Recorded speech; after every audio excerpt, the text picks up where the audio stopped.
Sebelah kanan, Bu. Bismillah. Assalamualaikum warahmatullahi wabarakatuh.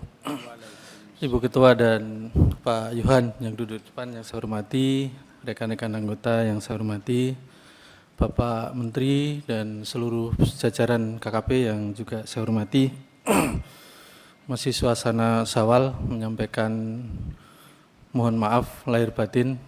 Mudah-mudahan setelah ini, setelah memaafkan, kita lancar urusannya, insya Allah. Ada beberapa pimpinan yang ingin saya sampaikan. Yang pertama terkait dengan PHLN. Ya, di sela-sela anggaran yang memang terbatas ini tentunya ya ini satu langkah yang memang diperlukan. Cuma mohon maaf, saya berpikir izin Pak Menteri.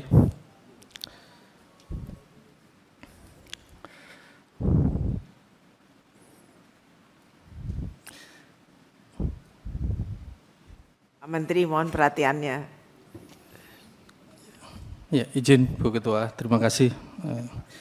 Jadi terkait dengan yang pertama PHLN Pak Menteri. Jadi ya karena keterbatasan anggaran tentunya ini satu langkah yang mungkin memang menjadi satu alternatif. Cuma menurut saya pikir tidak ada makan siang gratis. Artinya mohon ini menjadi catatan kita bahwa kepentingan nasional tetap menjadi menjadi dasar dari kita semuanya. Nilai-nilai merah putih harus tetap. Artinya saya ingin menyampaikan sebuah catatan bahwa PHLN diperlukan, tetapi jangan sampai kemudian nanti mengorbankan kepentingan nasional. Ya, jadi ini nih mungkin yang pertama. Yang kedua, ya terkait dengan anggaran yang ada, ya saya juga agak menyoroti tadi disampaikan oleh Bu Alin. Ada perbedaan yang nyata juga antara PSDMKP dengan PSDKP. Maksud saya begini, ya kemarin kalau tidak salah anggarannya juga operasi setahun itu hanya 28 hari. Nah tentunya ini adalah peluang untuk kemudian bagi pengusaha-pengusaha yang nakal di saat memang tahu anggaran KKP terkait dengan pengamanan ini sangat longgar, sehingga ada potensi dua pihak yang memang saling memanfaatkan. Artinya supaya pengamanannya karena memang dananya terbatas cuma 28 hari anggap begitu, sehingga pengusaha-pengusaha yang memang niat dari awal nakal dan tidak mau diawasi, tidak mau. Nah ini mohon bagaimana diambilkan solusi, sehingga saya juga ingin mendapatkan penjelasan PSDMKP ini kalau nggak salah lembaganya kan juga sudah dipecah sebagian ke karantina begitu ya. Ini tapi anggarannya bukan. PSDMK itu yang iya, maksud saya PSDMKP itu anggarannya 1 lebih. Sementara PSDKP hanya 600, 600 Pak. Saya ingin mendapatkan gambaran posisi PSDMKP-nya itu 1, sekian.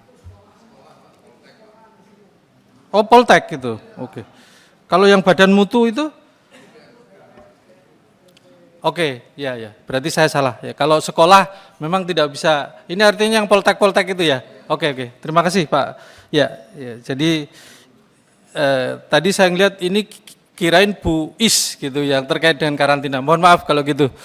Ya karena kaitannya dengan sekolah, berarti ini memang itu. Nah, paling tidak catatan saya untuk keamanan laut ini juga mungkin 2026 kita juga perlu memberikan sorotan. Syukur-syukur di 2025 siapa tahu ada rezekinya untuk ABT ya. Karena kalau keamanan laut kita sudah cuma 28 hari, bagaimana kemudian kita akan bicara tentang PNBP dan lain-lain. Kemudian secara teknis untuk program, ya, saya mungkin memberikan sedikit evaluasi terkait misalnya di biovlog Pak, itu bagus. Ini program bagus, sangat dibutuhkan masyarakat, ternyata secara teknis memang seharusnya evaluasi dari teman-teman untuk menuju keberhasilan, lebih baik 6 kolam tetapi aerotornya digedikan daripada anggarannya tetap kita 8 tetapi aeratornya tidak maksimal. Ini sudah, nah mohon nanti dipertimbangkan secara teknis untuk menuju keberhasilan karena sarana ini menjadi penting ya. Mungkin jumlah kolamnya dikecilkan tetapi sarana yang lain kemudian dikuatkan. Ini hasil catatan dari teman-teman. Kemudian saya juga ingin mendapatkan penjelasan terkait dengan VMS yang lagi rame Pak Menteri.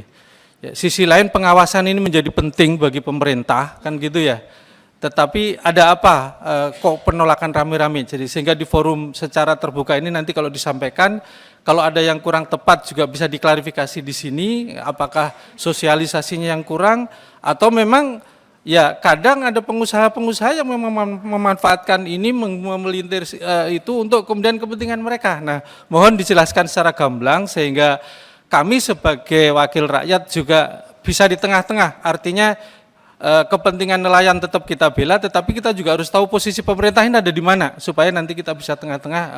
Jangan sampai ramenya ini ternyata juga ada penumpang-penumpang gelap yang ternyata memanfaatkan itu. Nah, mohon ini dijelaskan secara gamblang sehingga nanti kita bisa bersikap bagaimana kemudian solusi yang kemudian itu. Yang terakhir, saya juga dengan anggaran yang kecil ini, Pak Menteri, keamanan laut ini kan masih ada di mana-mana. Atau bahasa penanganan keamanan laut dengan bahasa Coast Guard kita itu kan masih ada di mana-mana nih. Ada di Bakamla, ada di KPLP, ada di KKP dalam hal ini PSDKP dan juga ada yang lain. Apakah kemudian tidak segera ini juga mudah-mudahan menjadi legasi bagi Pak Menteri untuk dikuatkan lagi bagaimana RUU, jadi anggaran yang kecil tersebar-sebar kalau ini disatukan mudah-mudahan keamanan laut semakin kokoh gitu, sehingga usulan saya mohon dipertimbangkan, dikuatkan dan kami insya Allah akan mendukung terkait dengan RUU Coast Guard di kita. Itu mungkin beberapa catatan dari kami. Terima kasih. Assalamualaikum warahmatullahi wabarakatuh.